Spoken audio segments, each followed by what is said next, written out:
Hello mga kapatid! Ayan, nakahanda na tayo para sa ating mango float making. Ready na po ang ating 2 kilos of mangoes. And of course, ito, yung ating creamer and Alaska condensed milk. Ito rin yung powdered na graham at yan na ang graham natin.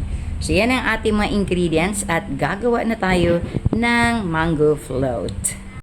Yan na, nauna na yung ating biscuit, first layer with a condensed and creamer. And then, ipapatong na natin yung mangga.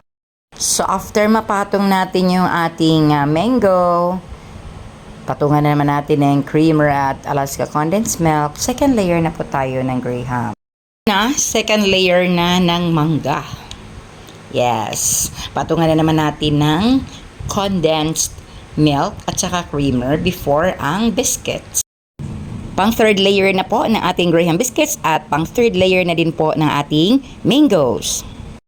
At kung inyo napansin, napaligiran itong ating mango float ng real mangoes kasi special mango float po ito. Right? Nakita nyo ba? Napaligiran po siya. And to our next layer na po tayo.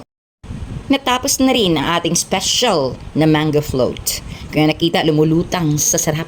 Kasi lumulutang yan sa mangoes. Thank you so much for watching.